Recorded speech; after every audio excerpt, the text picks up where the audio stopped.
Hello my dear students, welcome to the MS science academy. मैं हूं मीनू श्रीवास्तव और आज हम डिस्कस करेंगे क्लास 9th का साइंस का first chapter, that is matter in our surrounding. Okay, यहाँ पर ये एक बहुत बेसिक चैप्टर है, इम्पॉर्टेंट चैप्टर भी है। इसमें आपको बेसिक सॉलिड लिक्विड गैसेस इनके बारे में हमें पता लगेगा कि उनका बेसिक कैरेक्टरिस्टिक क्या होता है। ओके, तो इसको बहुत ध्यान से पढ़िएगा क्योंकि ये एक बेस चैप्टर है। ओके, तो शुरू करते हैं हम।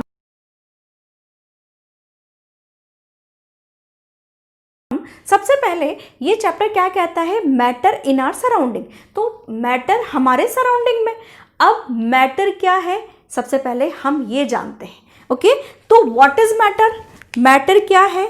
समथिंग, मैटर कुछ भी ऐसा जिसके अंदर मास है और वो स्पेस ऑक्यूपाई करता है। ओके, तो मैटर को हम डिफाइन कर सकते हैं, matter occupy space and has mass. Okay, तो मैटर के अंदर क्या हो सकता है, मास, और वो स्पेस ऑक्यूपाई करना चाहिए, ये हम कहते हैं। जैसे सपोज दैट ये पेन है, अब ये इसके अंदर कुछ मास भी है, ये कुछ स्पेस भी ऑक्यूपाई कर रहा है, तो ये क्या है, मैटर है। समझ में आ रहा है? तो मैटर क्या है, कोई भी ऐसी चीज जो कि स्पेस ऑक्यूपाई करता है एंड उसके अंदर क्या होना चाहिए, स्पेस होना, उसके अंदर जो है ऑक्यूपाई, वो स्पेस ऑक्यूपाई करता है और उसके अंदर क्या होना चाहिए, मास होना चाहिए। समझ में आ रहा है? अब मैटर किसका बना होता है? अगर हम ये बात करें कि ये पेन बना किससे है, तो ये एक बहुत अजीब सा सवाल है कि भाई कोई किसी से क्या बना हुआ है। तो यहाँ पर मैटर अगर हम देखें तो मैटर किसका बना होता है बेटा, स्मॉल स्मॉल पार्टिकल्स का बना होता है। तो matter is composed with small particles. Okay, और उन स्मॉल पार्टिकल्स को आप एटम्स कह सकते हैं, मॉलिक्यूल्स कह सकते हैं। ओके, ये टर्मिनोलॉजी हम देते हैं कि मैटर के अंदर क्या होता है, स्पेस होता है और वो ऑक्यूपाई करता है, स्पेस ऑक्यूपाई करता है, उसके अंदर मास होता है और वो किसका बना होता है, स्मॉल पार्टिकल्स का। और उन स्मॉल पार्टिकल्स को हम क्या कह सकते हैं, एटम्स या मॉलिक्यूल भी कह सकते हैं। समझ में आ रहा है आपको? अब यहाँ पर हम ये बात कर सकते हैं कि मैटर के अंदर जो पार्टिकल्स हैं, हमने कह दिया कि स्मॉल पार्टिकल्स हैं। अगर हम ये देखें कि ये पार्टिकल्स कितने होते हैं, तो किसी भी मैटर के अंदर मिलियंस ऑफ पार्टिकल्स होते हैं बेटा, मिलियंस ऑफ पार्टिकल्स होते हैं। अगर हम एक स्मॉल रेन ड्रॉप की बात करें तो भी उसके अंदर millions of water molecules present होते हैं। भाई रेन ड्रॉप है तो वो वाटर मॉलिक्यूल की बनी होगी। ओके, तो उसके अंदर millions of water molecule present होते हैं। समझ में आया? अब हम डिस्कस करना चाहते हैं कि मैटर के अंदर के जो पार्टिकल्स हैं उनके क्या कैरेक्टरिस्टिक्स होते हैं। तो फटाफट से हम ये डिस्कस करते हैं कि कैरेक्टरिस्टिक्स ऑफ पार्टिकल्स। ओके, तो अब देखिए फटाफट से, कैरेक्टरिस्टिक्स ऑफ पार्टिकल्स। तो कैरेक्टरिस्टिक्स ऑफ पार्टिकल्स में सबसे पहले हम ये कहेंगे कि जो फर्स्ट कैरेक्टरिस्टिक है वो ये है कि पार्टिकल्स बहुत स्मॉल होते हैं। अगर हम रेन ड्रॉप में भी देखें तो क्या हमें एक इंडिविजुअल वाटर मॉलिक्यूल दिख रहा है क्या? नहीं दिख रहा है। ओके, तो इसका मतलब ये है कि जो पार्टिकल्स हैं वो कैसे होते हैं, वेरी स्मॉल। तो इसका फर्स्ट कैरेक्टरिस्टिक क्या हो गया बेटा, the particles are very very small. Okay, अब कैसा हमें पता लगेगा कि पार्टिकल्स बहुत स्मॉल होते हैं? इसके लिए आपकी एनसीईआरटी में एक एक्टिविटी दे रखी है। इस एक्टिविटी को हम समझते हैं कि अगर सपोज दैट कि हम किसी बीकर के अंदर, समझ में आ रहा है आपको, किसी बीकर के अंदर 100 ml वाटर लेते हैं और उसके अंदर कुछ वो पर्पल कलर का पोटेशियम परमैंगनेट इसमें डाल देते हैं। ओके, वो पोटेशियम परमैंगनेट धीरे धीरे फैल जाता है। ओके, ये है potassium permanganate. Potassium permanganate purple colour का होता है बेटा।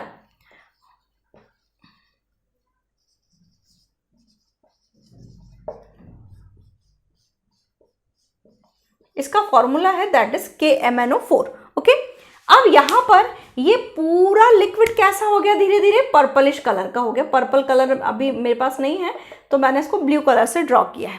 अब मैंने क्या किया, ये जो 100 ml वाटर है इसका मैंने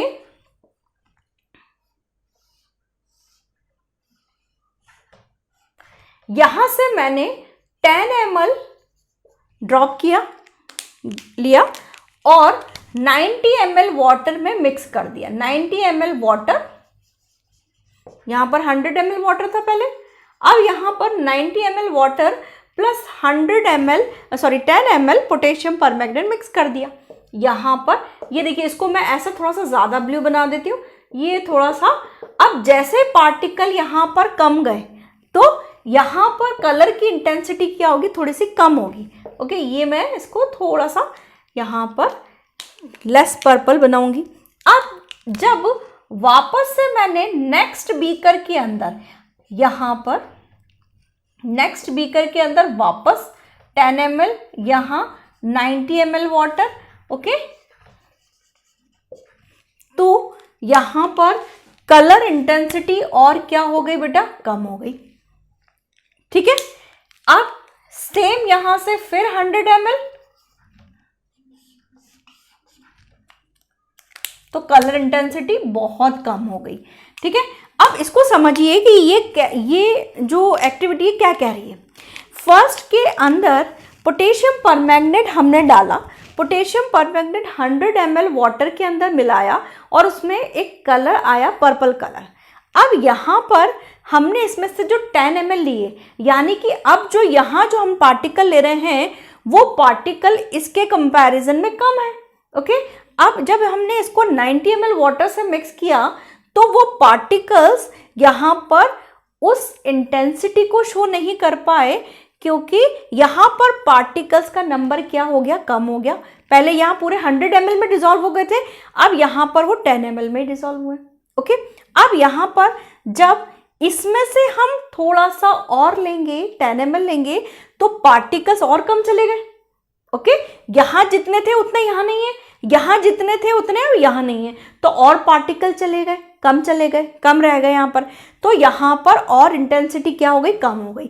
और धीरे धीरे ये इंटेंसिटी क्या होती जाती है, साइमल्टेनियसली कम होती जाती है। क्यों? क्योंकि पार्टिकल्स जो होते हैं वो यहाँ पर कम होते जाते हैं। ओके, तो ये इंटेंसिटी हमें ये बताती है कि पार्टिकल्स, ये एक्टिविटी हमें ये बताती है कि पार्टिकल्स कैसे होते हैं, बहुत स्मॉल होते हैं। ओके, सेकेंड कैरेक्टरिस्टिक हम देखते हैं कि particles have spaces among them.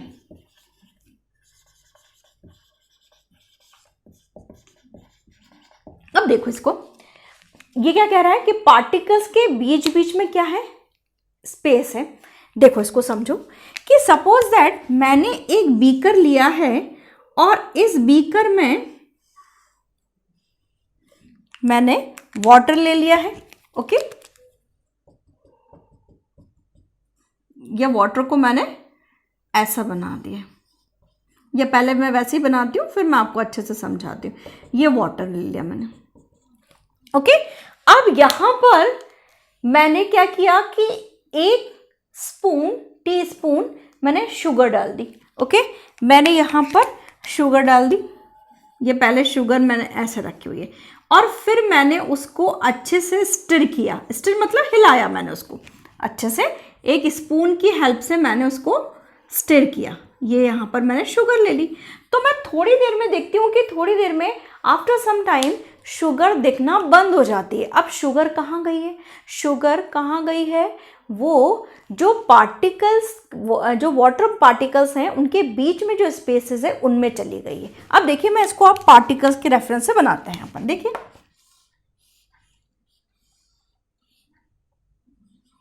ये अगर वाटर के मॉलिक्यूल्स को अपन इस तरह से ड्रॉ करें पार्टिकल्स की फॉर्म में,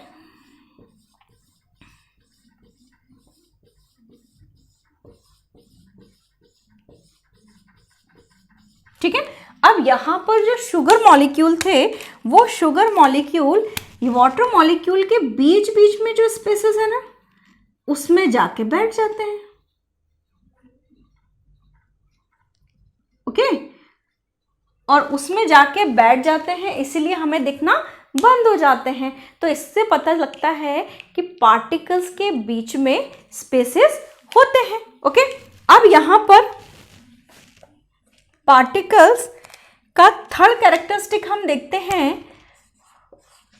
पार्टिकल्स के अंदर कंटिन्यूअसली मूवमेंट होता है। ओके, देखिए यहां पर, इसको मैं थोड़ा सा रब कर देती हूँ।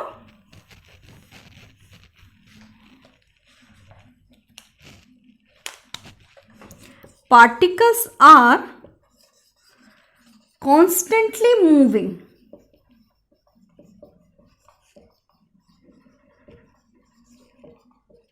समझ में आ रहा है? Particles are constantly moving. अब इसको ये देखिए कि कैसे मूव करते हैं और कौन मूवमेंट का मोशन क्या होता है। तो पार्टिकल्स जनरली दो तरीके से मूवमेंट करते हैं। First is diffusion and second is Brownian movement. Brownian movement means particle का रैंडम मोशन। ओके, पार्टिकल इधर भी जा रहा है, इधर भी जा रहा है, इधर भी जा रहा है, इधर भी जा रहा है, इधर भी जा रहा है, इधर भी जा रहा है, कहीं भी किसी भी डायरेक्शन में जो मूवमेंट है that is known as the Brownian movement. Okay, अब यहाँ पर हम कैसे बताएं कि पार्टिकल्स कॉन्स्टेंटली मूव करते हैं। तो इसको देखने के लिए आप ये समझ सकते हैं कि कभी अगर आपने देखा हो कि घर के किसी रोशनदान से या विंडो से सन की कोई रेज आ रही हो। ओके, अब जब वो सन रेज पूरे एक पूरी बीम के फॉर्म में आती है तो आप देखिएगा कि उसमें पार्टिकल्स हमें हिलते डुलते नजर आते हैं, मतलब थोड़ा सा मूवमेंट रहते हैं वो पार्टिकल्स। और अगर आप उस रेज से अपना ध्यान हटाते हैं, दूसरी जगह देखते हैं, तब आपको कोई पार्टिकल नहीं दिखता। ठीक है, तब आप बिल्कुल नॉर्मल, आपको अपना रूम दिखता है, अपना घर दिखता है। लेकिन उस सन रेज की तरफ आप देखते हैं तो सन रेज जब एक पूरी प्रॉपर बीम के फॉर्म में आती है तब पार्टिकल्स कंटिन्यूअसली मूव करते हैं।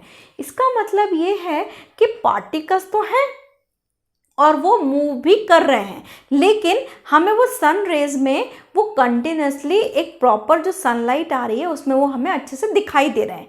तो पार्टिकल्स का जो कंटिन्यूअसली जो मूवमेंट है, okay, that is known as the Brownian movement. यानी कि पार्टिकल्स का इधर भी जाना है उधर भी जाना है, यानी कि रैंडम जो मोशन है वो क्या कहलाएगा, आपका ब्राउनियन मूवमेंट कहलाएगा। डिफ्यूजन को समझिए कि डिफ्यूजन मतलब कि पार्टिकल्स का उसके हाई अमाउंट से लो अमाउंट की तरफ मूवमेंट। समझ में आ रहा है? डिफ्यूजन मीन्स सबसे पहले ब्राउनियन मीन्स कि पार्टिकल्स का रैंडम मोशन। अब आ जाइए डिफ्यूजन। डिफ्यूजन मीन्स पार्टिकल्स का वहाँ पर एक जगह पर जहाँ पर उसका कंसंट्रेशन या अमाउंट ज़्यादा है वहाँ से वो दूसरी तरफ मूव कर रहा है। ओके, अब जैसे किचन में कुछ बन रहा है, अच्छा बन रहा है, ओके, खीर बन रही है सपोज दैट, तो वो जो खुशबू है, कैरेक्टरिस्टिक जो स्मेल है, वो किचन से होते हुए आप जहाँ पढ़ रहे हैं वहाँ तक आ जाएगा। ओके, तो इसका मतलब ये है कि वहाँ के पार्टिकल्स ने कंटिन्यूसली जहाँ पर पार्टिकल्स का अमाउंट ज़्यादा था वहाँ से मूव करते हुए पार्टिकल्स आपके नोज तक अप्रोच किए, तो वो जो मोशन है that is known as the diffusion. Okay, ये बात समझ में आ रही है आपको कि पार्टिकल्स का जो मूवमेंट है वो कंटिन्यूसली मूवमेंट होगा, और ये जनरली दो टाइप से होता है। First is the diffusion and second is the Brownian movement. अब हम आते हैं फोर्थ कैरेक्टरिस्टिक पे।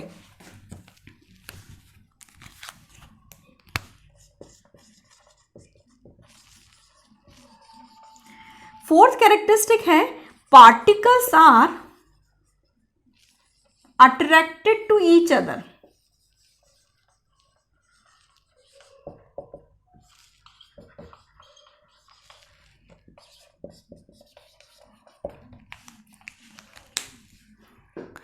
पार्टिकल्स एक दूसरे को अट्रैक्ट करते हैं। ओके, पार्टिकल्स का एक दूसरे के लिए जो अट्रैक्शन फोर्स है वो हमें कैसे पता लगता है कि एक मैटर को, जैसे हमने फॉर एग्जांपल दिया, ये जो पेन है, इसके जो पार्टिकल्स हैं, जो एटम्स हैं, जो मॉलिक्यूल्स हैं, वो इसको बहुत अच्छे से पकड़े हुए हैं। ओके, इसी वजह से इसका एक प्रॉपर शेप है। ओके, तो पार्टिकल्स के एक दूसरे को होल्ड करने का जो कैरेक्टरिस्टिक है, उसकी वजह से पार्टिकल्स के अंदर एक प्रॉपर शेप आ पाता है। तो जैसे सॉलिड के अंदर हम बात करें तो सॉलिड के अंदर ये जो कह सकते हैं कि एक दूसरे को अट्रैक्ट करने की जो कैपेसिटी है, जो टेंडेंसी है, वो बहुत प्रोमिनेंटली प्रेजेंट होती है।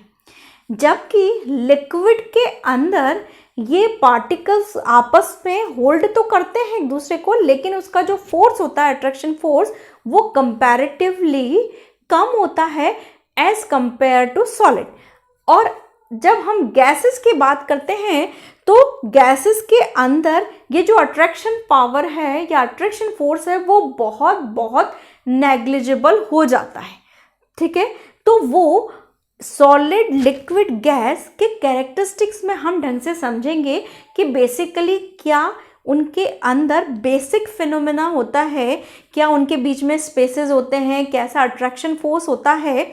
तो ये सब चीज़ें हम नेक्स्ट वीडियो में समझेंगे। तो अभी तक हमें ये समझ में आया कि अभी हम एक 2 मिनट का रैपिड रिवीजन कर लेते हैं।